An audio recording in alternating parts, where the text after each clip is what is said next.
ബലാത്സംഗ കേസിൽ നടൻ നിവിൻ പോളിയുടെ അറസ്റ്റ് ഉടൻ ഉണ്ടാകില്ല. അതിജീവിതം നേരത്തെ നൽകിയ പരാതിയിൽ കേസെടുക്കാത്തതിനെക്കുറിച്ച് അന്വേഷിക്കും. പരാതിയിൽ കഴമ്പില്ല എന്ന് കണ്ടിട്ടാണോ പോലീസ് ഇക്കാര്യം ഉപേക്ഷിച്ചതെന്ന കാര്യം കൂടി പോലീസ് അന്വേഷിക്കുന്നുണ്ട്. അതേസമയം പരാതിക്കാരിയുടെ മൊഴി അന്വേഷണ സംഘം ഇന്ന് രേഖപ്പെടുത്തും. എസ് ശ്യാംകുമാർ ചേരുന്നു കൊച്ചിയിൽ നിന്ന്. Shyam, good morning. പറയൂ വിശദാംശങ്ങൾ.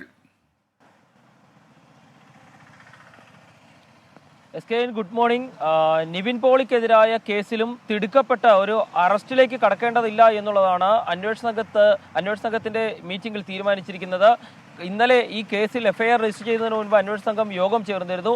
ആ യോഗത്തിലാണ് നിവിൻ പോളിയെ ഉടൻ അറസ്റ്റ് ചെയ്യേണ്ടതില്ല, പരാതിക്കാരിയുടെ മൊഴി രേഖപ്പെടുത്തുകയും മജിസ്ട്രേറ്റിന് മുന്നിൽ രഹസ്യമൊഴി രേഖപ്പെടുത്തുകയും ചെയ്ത ശേഷം മാത്രം കേസിൽ തുടർ നടപടികളുമായി മുന്നോട്ട് പോയാൽ മതി എന്നുള്ളതാണ് അന്വേഷണ സംഘത്തിന്റെ തീരുമാനം.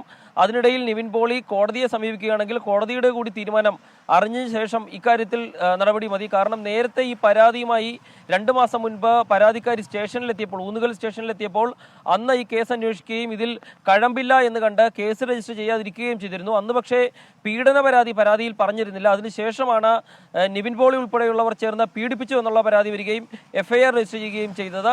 ഏതായാലും കോടതിയുടെ കൂടെ നടപടിക്രമങ്ങൾ നിവിൻ പോളി കോടതിയെ സമീപിച്ചാൽ അതിന്റെ കൂടി അടിസ്ഥാനത്തിൽ തുടർ നടപടികൾ മതി, തിടുക്കപ്പെട്ട അറസ്റ്റ് വേണ്ട. പക്ഷേ ഇന്ന് പരാതിക്കാരിയുടെ രഹസ്യമൊഴി രേഖപ്പെടുത്തുന്നതിന് മുന്നോടിയായി പോലീസ് സംഘം അവരുടെ മൊഴി രേഖപ്പെടുത്തും. തൊട്ടടുത്ത ദിവസം തന്നെ മജിസ്ട്രേറ്റിന് മുന്നിൽ എത്തിച്ച് രഹസ്യമൊഴി രേഖപ്പെടുത്താനുള്ള നടപടികൾക്കും ഇന്ന് തുടക്കം കുറിക്കും. ഏതായാലും വളരെ വേഗത്തിൽ തന്നെ നടപടിക്രമങ്ങളുമായി മുന്നോട്ട് പോകാനാണ് തീരുമാനം. മലയാള സിനിമാ മേഖലയെ പിടിച്ചുകുലുക്കിക്കൊണ്ടാണ് നിവിൻ പോളിക്കെതിരെ കൂടി പുതിയൊരു പീഡന പരാതി കൂടി രംഗത്ത് വന്നിരിക്കുന്നത്. ജാമ്യമില്ലാ പ്രകാരമുള്ള കേസുകളാണ് പോലീസ് രജിസ്റ്റർ ചെയ്തിരിക്കുന്നത്. Okay, thank you. ശ്യാംകുമാറാണ് വിവരങ്ങൾ നൽകിയത്.